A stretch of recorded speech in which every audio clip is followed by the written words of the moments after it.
มื้อนี้ก็ว่างๆเนาะก็มาซอกแนวเว้าแนวลมเนาะมื้อนี้ก็จะมาเว้าสิ่งที่บ่ควรเฮ็ดเนาะถ้าเจ้าเฮ็ดอาหารขายเครื่องย่อยเนาะมันก็เป็นสิ่งที่ทุกคนบางเทื่อมันก็ลำบากใจเนาะแต่ว่ามื้อนี้ก็จะมาเว้าก็คือการติดหนี้เนาะสำหรับบ่ว่าจะเป็นลูกค้าหรือว่าคนที่รู้จักเนาะถ้าเวลาได้ติดหนี้นะแล้วปัญหามันมักจะเกิดนะครับสิ่งทวีตที่ว่าเป็นหยังจึงบ่อยากให้ติดหนี้เนาะบางคนก็ว่าโอ้รู้จักกันเด้ติดหนี้ก็สิเป็นหยังแต่เข้ามาติดเทื่อนี้ก็ใช้เทื่อหน้าก็ใช้แต่ว่าสิ่งที่ขายมาหลายๆปีแล้วเจอเนาะติดหนี้แล้วมันมักจะมีปัญหาโลดบ่ว่าจะรู้จักกันหรือว่ามาซื้อนำกันทุกมื้อเนาะเวลาได้ติดหนี้แล้วรู้สึกว่าจะเริ่มหายโลดคือมันเป็นสิ่งที่ถือว่านะพบเจอประจำเนาะอันนี้เป็นสิ่งที่บ่คิดว่ามันจะเกิดขึ้นตลอดแต่ว่าถ้าเวลาปล่อยให้ติดนะเวลาได้ติดหนี้แล้วติดเทื่อนี้อาจจะใช้ติดเทื่อหน้าอาจจะใช้ครึ่งหนึงหรือว่าอาจจะบ่ใช้หรืออาจจะบ่มาเลยเฮ็ดไปเปลี่ยนมาเรื่อยๆบางเทื่อเนาะมันเฮาก็ใจดีเนาะให้เพราะว่าหยังเขาก็ซื้อนำเฮาทุกมื้อหรือว่าซื้อนำเฮาประจำติดหนี้ไปแล้วมันยากอันนี้คือเป็นสิ่งที่บ่อยากจะให้เฮ็ดเนาะถ้าติดหนี้ไปแล้วโอ้เดี๋ยวมื้ออื่นเด้อมื้อหื้อเอามาให้มื้อต่อไปมื้อนั้นมื้อนี้เอามาให้ได้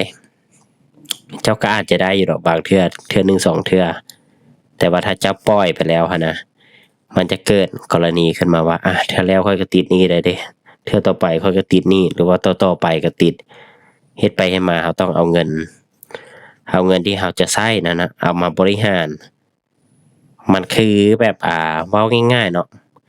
มันคือการเอาเงินให้เขายืมแบบง่ายๆเลยแบบว่าให้เขายืมไปบริหารถ้าเขาได้เมื่อใดได้เขามาคืนเราแล้วถ้าเขาบ่ได้หรือเขาบ่อยากคืนเราเมื่อใดแล้วมันเราก็เดือดร้อนไปนำเพราะว่ามันคือต้นทุนเราเนาะที่ว่าเราจะต้องได้ใช้หลายๆคนก็อาจจะใจดีหรือว่ามันอาจจะปฏิเสธยากเนาะแต่ว่าถ้าเช่าเจนร้านขายเครื่องย่อยหรือว่าร้านแบบประเภทขายย่อยขายหยังคือการติดหนี้เนาะเป็นสิ่งที่บ่ควรจะให้เฮ็ดเพราะว่าเวลาติดเข้าไปแล้วนะมันยากมันเอาคืนยากบางคนก็ว่าโอ๊ยติดน่ะสิเป็นหยังเนาะมันก็ได้อยู่เคยเห็นแล้วว่าหลายๆร้านที่ว่าเคยติดหนี้หรือว่าให้คนอื่นติดหนี้แล้วเนาะ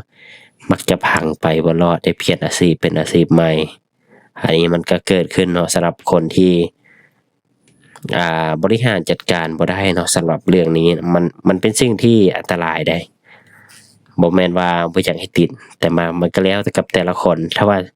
เจ้าให้เขาติดไปเทื่อหนึ่งเดี๋ยวเจ้าก็จะรู้เองว่ามันจะเป็นจั่งใดถ้าถือคนดีมันก็จะใช้เจ้าอยู่ถ้าถือคนบ่ดีแล้วมันเรียบร้อยเพราะว่า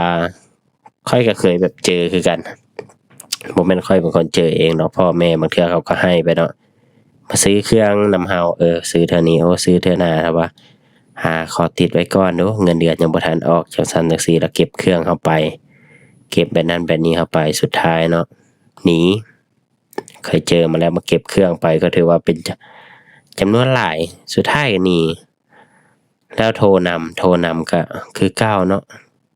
คนมันจะบ่ให้เฮ็ดแนวใดเขาก็บ่ให้เราอยู่ดีหั้นแหละสิโทรนำโทรตามแม่นหยังมันบ่ได้มีประโยชน์กับเราเลยเฮ็ดให้เราเสียเวลาเสียเงินแล้วก็เสียใจอีกเสียเงินมันก็ยังเป็นเรื่องธรรมดาแต่ว่ามันเสียใจอันนี้แหละเป็นสิ่งที่เฮ็ดให้เนาะคนมันมีความรู้สึกแบบต่างๆเวลาคนอื่นจะมาแบบติดเล็กติดน้อยก็สิใช้อยู่แต่ก็เขาก็อาจจะปฏิเสธเจ้าง่ายๆแล้วเพราะว่าการติดมันเขาเคยถูกแล้วว่าถ้าติดหนี้แล้วมันจะยากต่อให้เจ้าจะให้ง่ายปานใดจะเอาให้เขาคืนง่ายเขาก็บ่อยากให้ติดเนาะเพราะว่าบ่มีก็บ่ควรจะติดกันมันจะเป็นสิ่งที่ดีกว่าเหตุการณ์แบบนี้เนาะมักเกิดขึ้นประจำเนาะถ้าไผที่ว่าเฮ็ดค้า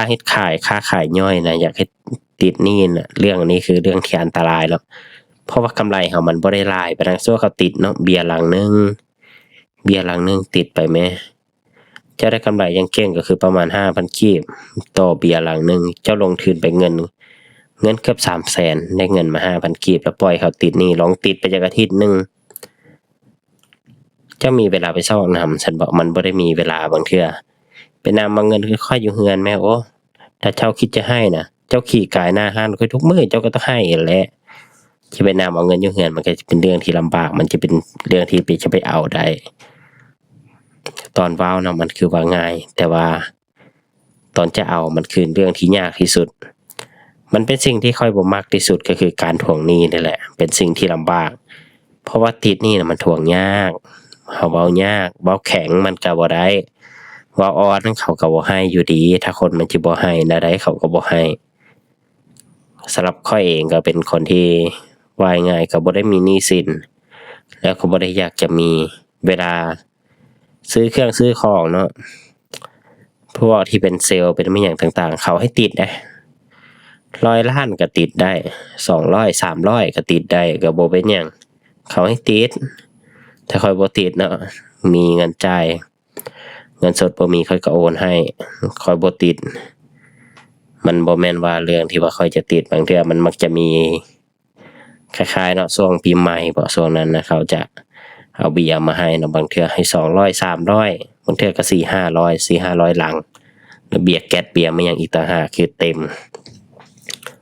คือจำนวนนั้นน่ะเขาให้ติดไปก่อนโลดแล้วปีใหม่แล้วค่อยมาว่ากันแล้วปีใหม่ลาวหั้นน่ะค่อยมาว่าโอ้เฮาบ่เฮ็ดเนาะ